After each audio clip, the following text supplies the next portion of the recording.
Hello, focused learners. Welcome to The Explainer. We've got an absolutely crucial literary journey ahead of us today. We're going to be looking at how to tackle complex texts and really uncover the musicality of language. Our explainer today is officially titled Preview Unfamiliar Words, Sound Devices, Poetry Collection. Let's get right into it. Okay, let's dive into this roadmap. Today we're covering 1. The word preview routine, 2. Defining sound devices, 3. The alliteration misconception, 4. Analyzing sound in context, and finally, 5. Recap and transfer task. We'll essentially be splitting our time today, acting as a detective, a musician, and a critic. Section 1. The word preview routine. This is where we act as the detective. So, when you look at a daunting piece of poetry and it's just overwhelming, a lot of that feeling comes from unfamiliar vocabulary. But if we put on our detective hats, we can use a strict 5-step preview routine to decode meaning all on our own, way before we start any deep analysis. Step 1 is the title. What clues does it drop right away? Step 2 is visible structure. Just look at how the poem is physically built on the page, things like stanzas and line lengths. Step 3, word parts. Can you break that mystery word down into a prefix, a root, or a suffix? Step 4 is context. Read the words around the unfamiliar word to kind of puzzle out its meaning. And lastly, step 5 is your verification source. That means checking a dictionary or glossary to confirm what you found. Following this exact routine builds so much confidence before you've even read the first line. Moving on to Section 2, Defining Sound Devices, where we start acting as the musician. All right, now that our vocabulary is decoded, we swap hats and become musicians. We are listening to the auditory tools poets use to create rhythm and mood. Here are our 6 core sound devices: alliteration, assonance, consonants, rhyme, rhythm, and onomatopoeia. The big takeaway here? Poets don't just pick words for what they mean in a dictionary, they carefully select them for their auditory impact. Let's break a couple of these down, starting with 2 that honestly get confused all the time. Assonance is the repetition of similar vowel sounds within words, like that long O sound in go slow.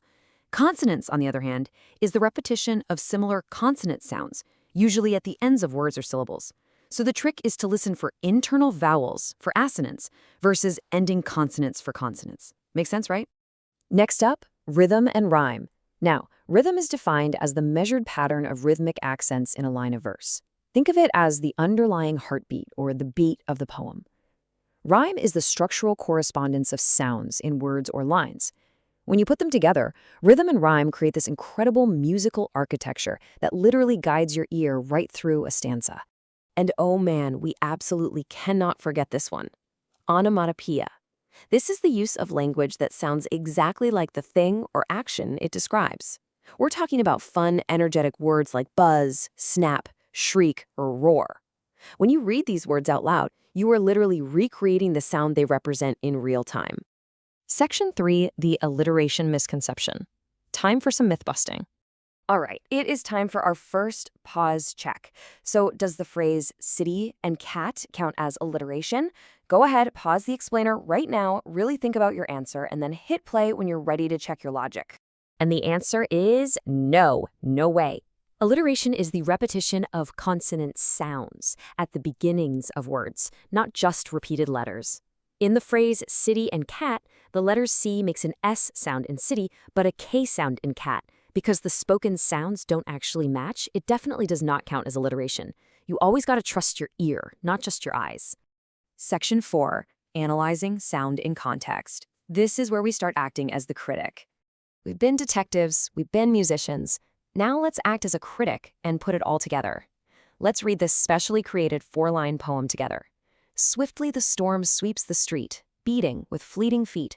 Crash goes the thunder above, chasing away the sweet dove. Now, what's really interesting about this slide is how clearly we can see the devices at work. Notice that bolded S in swiftly the storm sweeps the street? That's alliteration driving a super fast sweeping pace. The italicized EA and E in beating and fleeting gives us assonance. We have end rhymes with street and feet, plus above and dove, and boom, a fantastic onomatopoeia right there with the word crash. But listen up, because here is the absolute most crucial caveat for any literary critic. Sound patterns influence pace and mood, sure, but sound alone is not proof of meaning. Sound devices are just tools. They support the text. A fast rhythm or repeated S sounds might feel frantic or maybe joyful, but you absolutely have to look at the actual context of the words like storm and chasing, to prove the meaning of the poem. Sound without context? It's just noise. Let's lock in those earlier skills with pause check 2. When you encounter an unfamiliar word like unwasteful, which preview step looks at the prefix un? Go ahead and pause the explainer to answer. Welcome back. The answer is step 3, word parts. By isolating that prefix un, you immediately know the word has to do with not doing something. Breaking a word down into its prefix, root, or suffix totally empowers you to decode its meaning independently, and it keeps you moving confidently through the text. Section 5, recap and transfer task. Let's wrap this up. We've covered a ton of ground today. Here is your strict 3-sentence recap to lock in what we've learned. Preview unfamiliar words using the 5-step routine. Understand that sound devices rely on repeated sounds, not just letters. Remember that sound patterns support meaning but aren't proof by themselves. And now it is time for your final transfer task. Apply the preview routine and sound analysis to the authorized poem provided by your teacher. As you open that text, I'm going to leave you with this thought. What hidden rhythms, echoes, and secret meanings will you uncover when you finally read between the sounds? Thanks for hanging out with me today, and happy animizing!